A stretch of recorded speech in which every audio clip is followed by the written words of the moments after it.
ఒక సినిమా నాకేం తెలీదు హైదరాబాద్ అసలు. ఎలా అసలు ఇక్కడ ఫస్ట్ వచ్చిన తర్వాత ఒక బ్లాంక్ మైండ్తో వస్తాం, ఎవరేంటో తెలీదు, అసలే అమ్మాయి. ఒక నమ్మకం ఉన్నింది, ఏం కాదు, నేను అనుకుంటే అవుతుంది, అయితే ఉందాం, అవ్వకపోతే వెనక్కి వచ్చేద్దాం, మన ప్రయత్నం అయితే చేద్దామని వచ్చేసాను. ఫ్యామిలీ ఎలా సపోర్ట్ చేసింది దానికి? ఓకే వెళ్ళు అని అన్నారు. నేను జాబ్ చేస్తున్నప్పుడు ఓకే ఈ పిల్ల బెంగళూరు వెళ్ళి జాబ్ చేస్తోందంటే కొంచెం ధైర్యం ఉంది, తెలుసుకోగలదు అని అన్నారు.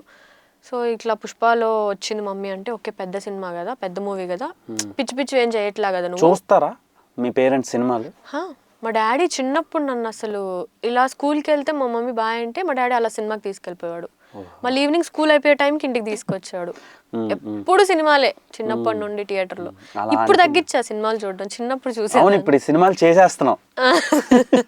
సో సినిమాలు అంటే వాళ్ళకి ఒక ఇది ఉంటుంది కదా, సినిమాలు చూసే టైం నుంచి మా పిల్లలు సినిమాలో పని చేస్తున్నారని ప్రౌడ్గా ఇప్పుడు చెప్పుకుంటారు ప్రౌడ్గా, ఏ మా పాప ఇక్కడ మా పాప ఇది చేసింది, మా పాప మ్యాడ్ లో చేసింది, మ్యాడ్ లో కూడా ఒక చిన్న రోల్ చేశాను. సో ఇప్పుడు ప్రౌడ్ గా చెప్పుకుంటాడు మా డాడీ. చాలా వెబ్ సిరీస్లు కూడా చేశారు.